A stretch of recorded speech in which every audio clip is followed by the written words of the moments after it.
જય શ્રી કૃષ્ણ। આ વિડીયોમાં દેવશયની એકાદશી વ્રતની વિધિ, મહાત્મ્ય અને કથા વાર્તા સાંભળશું। તારીખ 10 જુલાઈ 2022 રવિવાર, અષાઢ સુદ એકાદશી એટલે દેવશયની કે પછી દેવપોઢી એકાદશી કહેવાય છે। આ દિવસે ભગવાન વિષ્ણુ 4 મહિના માટે યોગ નિંદ્રામાં જતા રહે છે અને કાર્તિક માસમાં આવનારી 11 દેવ ઉઠી 11ના દિવસે જાગે છે। દેવશયની 11થી ભગવાન શ્રી હરિ ક્ષીર સાગરમાં 4 મહિના માટે વિશ્રામ કરે છે।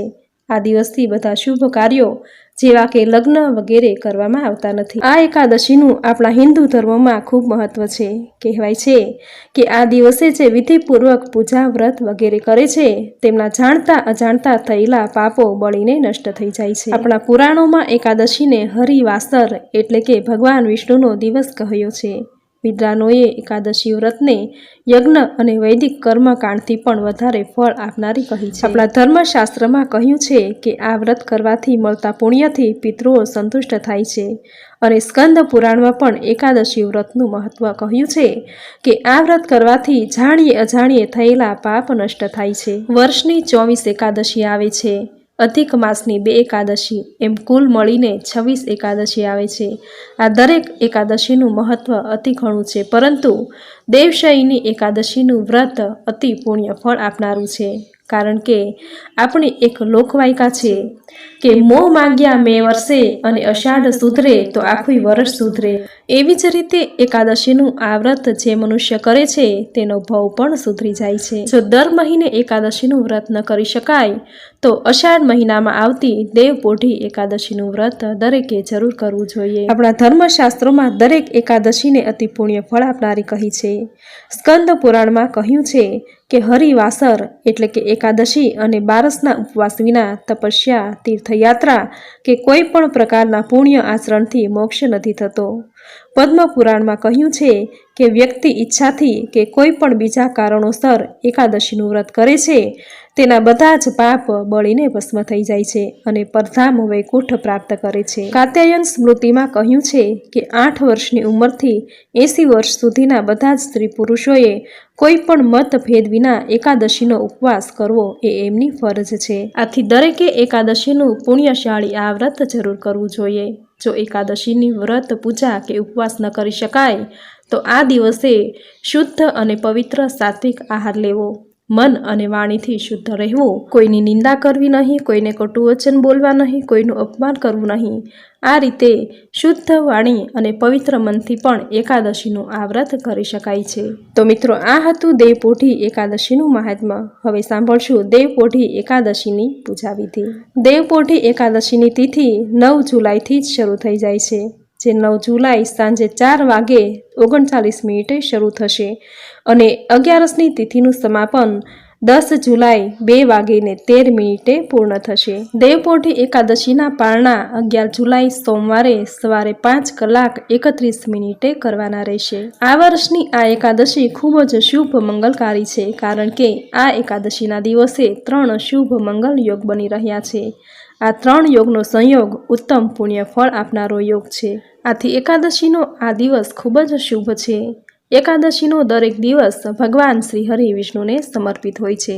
એકાદશીનું આ વ્રત આગળના દિવસથી જ શરૂ કરવાનું હોય છે, એટલે કે દશમના દિવસે એકટાણું કરી એકાદશીના દિવસે પ્રાતઃકાળે ઉઠી સ્નાન કાર્યથી પરવારી પવિત્ર વસ્ત્રો ધારણ કરી ભગવાન વિષ્ણુની પૂજા કરવી।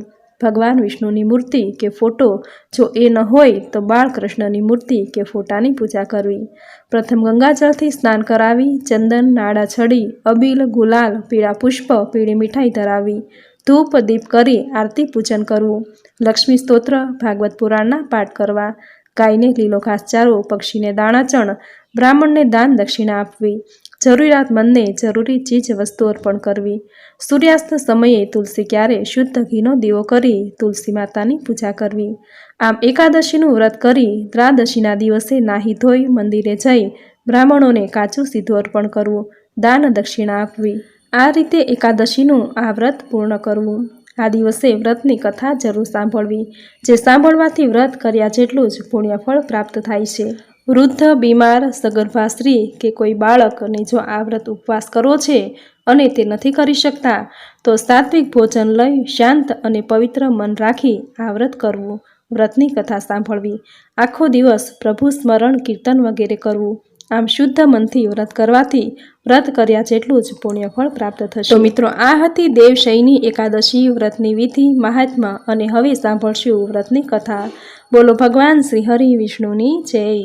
યુધિષ્ઠરે ભગવાન શ્રી કૃષ્ણને પૂછ્યું, હે કેશવ, અષાઢ માસના શુક્લ પક્ષમાં જે એકાદશી આવે છે એનું નામ શું છે, એની વિધિ શું છે તે મને વિસ્તારપૂર્વક કહો. ભગવાન શ્રી કૃષ્ણે કહ્યું, હે રાજન, આ એકાદશીને શયની એકાદશી કહેવામાં આવે છે. એને દેવશયની અને દેવપોઢી એકાદશી પણ કહે છે. હું એનું વર્ણન કરું છું તે સાંભળો. એ 11 મહાપુણ્યદાયી તથા મહાપવિત્ર હોઈને સ્વર્ગ તથા મોક્ષને આપનારી છે. બધા વ્રતોમાં આ ઉત્તમ વ્રત છે, તેમજ મનુષ્યના બધા જ પાપોનો નાશ કરવાવાળું છે. વળી જે આ શયની એકાદશીનું વ્રત કરીને જેમણે કમળના પુષ્પોથી કમલનયન ભગવાન શ્રી વિષ્ણુનું પૂજન કર્યું છે, એમણે ત્રણેય લોક અને ત્રણેય સનાતન દેવો બ્રહ્મા, વિષ્ણુ અને મહેશનું પૂજન કરી લીધું છે એમ જાણવું. વળી આ શયની એકાદશીને દિવસથી મારું એક સ્વરૂપ રાજા બલીને ત્યાં રહે છે અને બીજું સ્વરૂપ ક્ષીર સાગરમાં શેષનાગની શૈયા પર યોગ નિંદ્રામાં સૂઈ રહે છે. ત્યાર પછી હે રાજન, કાર્તિક મહિનાની શુક્લ પક્ષની પ્રબોધિની અથવા તો દેવ ઉઠી એકાદશી આવે ત્યાં સુધી તેઓ ક્ષીરસાગરમાં જ યોગ નિંદ્રામાં સૂઈ રહે છે. આમ અષાઢ સુદની શયની એકાદશીથી લઈને કાર્તિક સુદની પ્રબોધિની એકાદશી સુધીનો કાળ સર્વ ધર્મોમાં ઉત્તમ ગણાય છે. એટલે આ સમય દરમિયાન મનુષ્ય પોતાના ધર્મનું શ્રદ્ધાપૂર્વક આચરણ કરવું જોઈએ. વળી આ સમય દરમિયાન મનુષ્ય કોઈ પણ વ્રત ખરા મનથી કરે છે તો તે પાવન થઈ જાય છે અને તે પરમ શ્રેષ્ઠ ગતિને પામે છે, એમાં સંશય નથી. એટલે દરેક મનુષ્યએ પ્રયત્નપૂર્વક આ શયની નામની એકાદશીનું વ્રત ભક્તિભાવપૂર્વક કરવું જોઈએ, કારણ કે એના જેવું પવિત્ર અને પાપનાશક બીજું કોઈ વ્રત નથી. એ શયની એકાદશીને દિવસે શંખ, ચક્ર, ગદા અને પદ્મ ધારણ કરનાર દેવોના દેવ ભગવાન શ્રી નારાયણ ક્ષીર સાગરમાં શયન કરે છે. માટે તે દિવસે તેમનું વ્રત કરીને એમનું સંપૂર્ણ શ્રદ્ધાથી પૂજન કરવું જોઈએ અને રાત્રે ભક્તિભાવપૂર્વક જાગરણ પણ કરવું જોઈએ. એથી એ વ્રત કરનારને જે પુણ્ય પ્રાપ્ત થાય છે એની ગણતરી કરવા ચતુર્મુખ શ્રી બ્રહ્મા પણ શક્તિમાન નથી.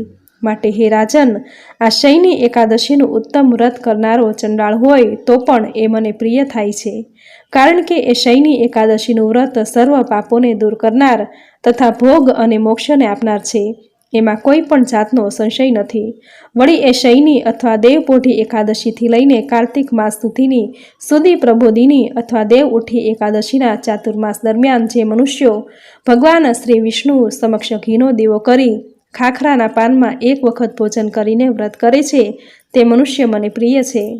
વળી આ ચતુર્માસ દરમિયાન ભગવાન શ્રી વિષ્ણુ ક્ષીર સાગરમાં સૂઈ રહ્યા હોય છે. આથી આ વ્રત કરનાર મનુષ્યએ પથારી પાથર્યા વિના જમીન પર જ સૂઈ રહેવું જોઈએ. શ્રાવણ માસમાં શાક ન ખાવું જોઈએ. ભાદરવા માસમાં દહીં ન ખાવું જોઈએ. આસો માસમાં દૂધ ન પીવું જોઈએ અને કારતક માસમાં ચણા, તુવેર, વાલ, વટાણા, મગ જેવા દરેક 2 દળવાળા કઠોળનો ત્યાગ કરવો જોઈએ. વળી જે મનુષ્યો આ ચતુર્માસ દરમિયાન બ્રહ્મચર્યના નિયમોનું ચુસ્તપણે પાલન કરે છે તે અવશ્ય પરમ ગતિને પામે છે. વળી હે રાજન, આ એકાદશીના વ્રતનું પાલન કરવાથી જ મનુષ્ય સર્વે પાપોમાંથી મુક્ત થઈ જાય છે. માટે ભૂલ્યા વગર આ શયની એકાદશીનું વ્રત અવશ્ય કરવું જોઈએ. યુધિષ્ઠરે ભગવાન શ્રી કૃષ્ણને કહ્યું, હે કૃષ્ણ, તમે કહેલ શયની એકાદશીનું વ્રત અને એની વિધિ સાંભળી. હવે એના સંબંધમાં કોઈ પૌરાણિક કથા હોય તો તે મને કહો. ભગવાન શ્રી કૃષ્ણે કહ્યું, હે રાજન, નારદના પૂછવાથી બ્રહ્માજીએ કહેલી કથા હું તમને કહી સંભળાવું છું, તે તમે સાંભળો.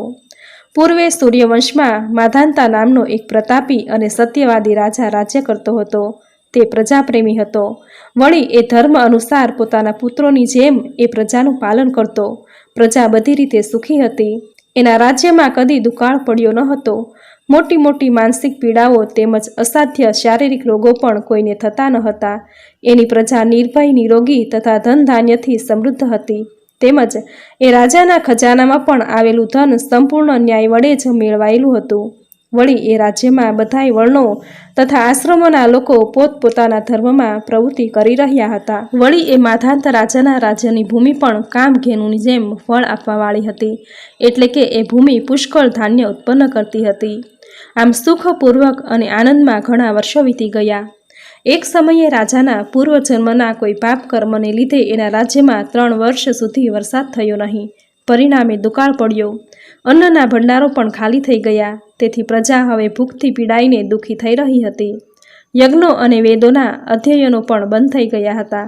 આથી પ્રજા રાજા પાસે ગઈ અને વિનંતી કરી, હે નૃપશ્રેષ્ઠ, તમારે અમારી વાત સાંભળવી જોઈએ. પુરાણોમાં પંડિતોએ કહ્યું છે કે વરુણદેવ કૃપા કરીને મેઘ સ્વરૂપે વૃષ્ટિ કરે છે અને એ વરસાદથી અનાજ ઉત્પન્ન થાય છે અને અનાજથી જ પ્રજાનું જીવન ટકી રહે છે. પરંતુ છેલ્લા 3 વર્ષથી વરસાદ થયો નથી. વરસાદ ન થવાથી અન્ન પાકતું નથી. અન્નના અભાવથી પ્રજા ભૂખથી મરણ પામે છે. માટે હે રાજા, વરસાદ થાય અને પ્રજા જીવે એવો કોઈ ઉપાય કરો. આ સાંભળી રાજાએ કહ્યું, હે મારા વહાલા પ્રજાજનો, તમારું કહેવું સાચું છે, કારણ કે અન્નને બ્રહ્મ કહેવાયું છે. અન્નને કારણે જ બધું ટકી રહ્યું છે. અન્નથી જ પ્રાણી પદાર્થ ઉત્પન્ન થાય છે અને અન્નના લીધે જ જગત જીવન ધારણ કરે છે. લોકોને મોઢે આવું સાંભળવામાં આવે છે. તેમજ પુરાણોમાં પણ બહુ વિસ્તારપૂર્વક એવું વર્ણન છે. વળી એવું પણ કહેવાય છે કે રાજાના દુરાચારથી, અધર્મથી અને એના અત્યાચારથી પણ વરસાદ થતો નથી. આથી મારો પણ કોઈ દોષ હોવો જોઈએ. આ સિવાય મારી પ્રજા આવું દુઃખ પામે નહીં. આ બાબતમાં હું ઘણા જ વિચારો કરું છું, પરંતુ મેં શું દોષ કર્યો છે તે મને સમજાતું નથી. છતાં હું તમારા બધાયના કલ્યાણ માટે કોઈને કોઈ ઉપાય જરૂર શોધી કાઢીશ. આમ કહીને પાકો નિશ્ચય કરીને રાજા માધાંતા થોડુંક સૈન્ય તેમજ થોડીક વ્યક્તિઓને લઈને વિધાતા અને ભગવાનને ભાવપૂર્વક નમસ્કાર કરીને એ જંગલમાં ગયો. ત્યાં જઈને મુખ્ય મુનિઓ અને મોટા તપસ્વીઓના આશ્રમોમાં ફરવા લાગ્યો. આમ જંગલમાં ફરતા ફરતા એક દિવસે એણે મહર્ષિ અંગરીશને જોયા. એમને જોતાં જ રાજાનું હૃદય આનંદથી ભરાઈ ગયું. રથમાંથી નીચે ઉતરી એમને દંડવત પ્રણામ કર્યા. આથી મહર્ષિ અંગરીશને ઘણો જ આનંદ થયો. ઋષિએ એમને વનમાં આવવાનું કારણ પૂછ્યું. ત્યારે માધાંતાએ વિનયપૂર્વક કહ્યું, હે મહારાજ, હે મહર્ષિ, હું ધર્મવિધિ પ્રમાણે રાજ્ય કરું છું. મેં ઘણા યજ્ઞો કર્યા છે, દાન પણ ઘણું કર્યું છે. છતાં મારા રાજ્યમાં વરસાદ કેમ થતો નથી એનું કારણ મને સમજાતું નથી. મારી આ શંકાનું આપ નિવારણ કરો, તેમજ મને કોઈ એવો ઉપાય બતાવો જેથી કરીને વરસાદ થાય અને મારી પ્રજા સુખી થાય. અંગરીશ મહર્ષિએ કહ્યું, હે રાજન, આ સત્યયુગ છે અને તે બધા યુગોમાં ઉત્તમ છે. તેથી આ યુગમાં લોકો બ્રહ્મચર્યના વ્રતનું પાલન કરનારા, પરમેશ્વર પરાયણ તથા વેદોના અધ્યયનમાં તત્પર રહેનારા હોય છે. અને આ યુગમાં ધર્મ પણ સત્ય, દયા, અહિંસા અને દાન, આ 4 વિભાગો વાળો હોય પરિપૂર્ણ છે. તેમજ આ યુગમાં કેવળ બ્રાહ્મણો જ તપસ્વી હોવા જોઈએ. પરંતુ હે રાજન, તમારા રાજ્યમાં એક શૂદ્ર તપ કરી રહ્યો છે. એ અધર્મને કારણે તમારા દેશમાં વરસાદ થતો નથી. માટે એ શૂદ્રનો નાશ કરવાનો પ્રયત્ન કરો, જેથી અધર્મનો દોષ શાંત થશે. રાજા માધાંતે કહ્યું, હે મુનિવર, એક તો એ શૂદ્ર તપસ્યા કરી રહ્યો છે અને બીજું એ નિરાપરાધી છે. તેથી હું એનું અનિષ્ટ પણ નહીં કરી શકું. એ સિવાયના કોઈ ધર્મના દોષને શાંત કરવા માટે કોઈ ધર્મનો આપ ઉપદેશ આપો, જેથી આ અનાવૃષ્ટિરૂપ ઉપદ્રવ નાશ પામે અને મારી પ્રજા સુખી થાય. રાજાની ટેક જોઈને મહર્ષિ અંગરીશે કહ્યું, હે રાજન, હું તમારી ન્યાયપ્રિયતાની કસોટી કરવા જ ઈચ્છતો હતો. તમારા જવાબથી હું પ્રસન્ન થયો. તમે તમારા પ્રજાજનોમાં કોઈ ભેદ કરતા નથી. હવે તમે અને તમારી પ્રજા અષાઢ મહિનાની શુક્લ પક્ષની શયની એકાદશીનું વ્રત કરો. એનાથી બધા ઉપદ્રવો શાંત થાય છે, સર્વ સિદ્ધિઓ પ્રાપ્ત થાય છે અને એના વ્રતના પ્રભાવથી વરસાદ થશે. ધન ધાન્યના ભંડારો ભરપૂર રહેશે. આથી રાજાને ઘણો જ આનંદ થયો. ઋષિને પ્રણામ કરીને પોતાની સાથે આવેલી વ્યક્તિઓ તેમજ સૈન્યની સાથે એ પોતાની રાજધાનીમાં પાછા આવ્યા. અષાઢ મહિનાની શયની એકાદશીના 2 દિવસ પહેલાં રાજાએ નગરમાં ઢંઢેરો પીટાવ્યો અને દરેક પ્રજાજનોને જાણ કરી કે સૌએ શયની એકાદશીનું વ્રત કરવું. રાજા સહિત સૌએ વિધિપૂર્વક આ વ્રત કર્યું.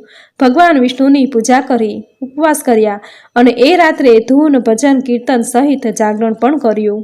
એ વ્રતના પ્રભાવથી એ વર્ષે ખૂબ વરસાદ થયો. ધરતી પાણીથી તરબોળ થઈ ગઈ, ખેતરો હર્યાભર્યા ધાનથી સુશોભિત થઈ ગયા, પ્રજા સુખી થઈ. ભગવાન શ્રી કૃષ્ણે કહ્યું, હે યુધિષ્ઠર, તમારે પણ આ શયની એકાદશીનું વ્રત અવશ્ય કરવું જોઈએ. વળી મોક્ષની ઈચ્છાવાળાઓએ પણ આ વ્રત ભક્તિભાવપૂર્વક કરવું જોઈએ. વળી આ એકાદશીના દિવસે પાણીથી ભરેલા ઘડાને વસ્ત્રથી ઢાંકીને દહીં અને ચોખાની સાથે બ્રાહ્મણને દાનમાં આપવું જોઈએ.